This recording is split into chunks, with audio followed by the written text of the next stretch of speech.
सभी को मेरी तरफ से उमलक और गोरक्षनाथ भगवान की कृपा सभी के ऊपर बनी रहे।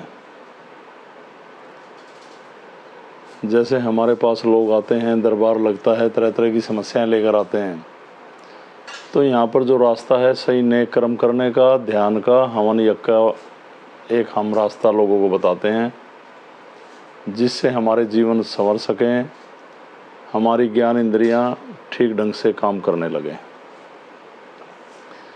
दूसरे के दुख को कोई आदमी समझ सके।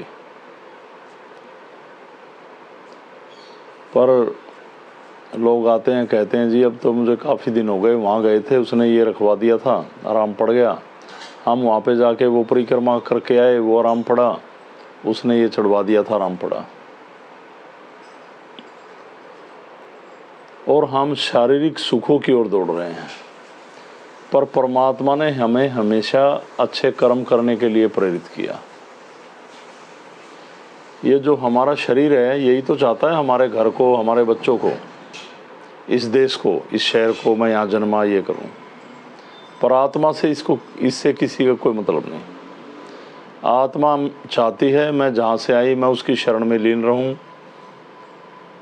पर इंसान अपनी बुद्धि के द्वारा इतना होशियार हो गया, शारीरिक चाहतों को पूरी करने के लिए सही कर्मों की ओर नहीं चल रहा। आत्मा आज शरीर छोड़ा, सही कर्म किए, क्या पता कल कहाँ जन्म हो, किस देश में जन्म हो, किस शहर में जन्म हो। तो आत्मा को तो कोई मतलब नहीं ना, तो ये तो शरीर की चाहते हैं। शरीर को ठीक रखें, पर इतना भी ना रखें कि उसके अपने अंदर बैठे एक चेतन अवस्था में परमात्मा जो बैठा है उसकी सुने ना। बार बार हमें अंदर बैठा हमारे दिमाग के ऊपर दबाव देता है और हमें नेक कर्म करने के लिए प्रेरित करता है, पर हम उल्टे सीधे कर्म करते हैं। हम मंदिरों में जाते हैं, शहर में मंदिर बने हुए हैं, वहाँ पे 2 फूल चढ़ाए, मत्था टेका, जोत लगाई, आ गए। मंदिरों का ये काम नहीं है। मंदिरों में जाएं, जोत बत्ती करें, दान पात्र में डालें, फूल चढ़ाएं, अच्छी बात है, पर 5-7 मिनट उसके ध्यान में ही बैठें। पर ऐसा नहीं है, भागे भागे जाएंगे, फूल चढ़ाएंगे और भागाएंगे। अब ये देखिए, छोटी सी बात मेरे को बोलते बोलते याद आ गई। जब महाभारत का युद्ध हो रहा था तो अर्जुन के सामने कृष्ण भगवान खड़े, फिर भी विचलित हो गया, बेचैन हो गया, दुखी हो गया, सामने भगवान होते हुए, और हथियार गिर के बैठ गया कि मैं क्या करूं, मैं बेचैन हूं, विचलित हो गया, मैं, मेरा मार्गदर्शन करो। और सामने भगवान खड़ा, फिर भी बेचैन नहीं। तो कृष्ण ने ये तो कहा नहीं कि मेरी परिक्रमा कर लो, जाके वहाँ पे ये चढ़ाओ, ये कराओ, कहा खुद भगवान ने खड़े होकर भी ये कहा कि कर्म कर।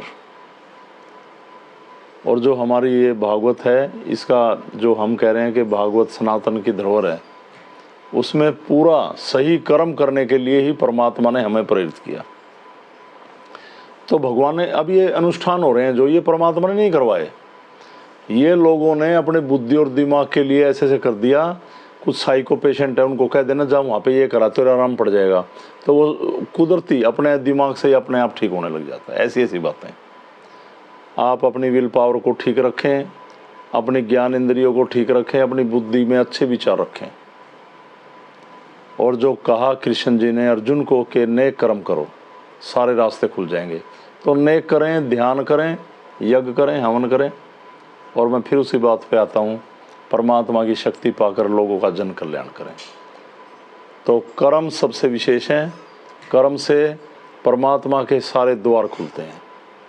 तो उसकी कृपा पाएं और अलग परिवार से जुड़ें। तो सभी को मेरी तरफ से उमलक प्रणाम और अलग पुरुष गोरक्षनाथ भगवान के चरणों में वंदन, भगवान शिव व माँ भगवती को वंदन और सनातन धर्म की जय। प्रणाम सभी को, प्रणाम।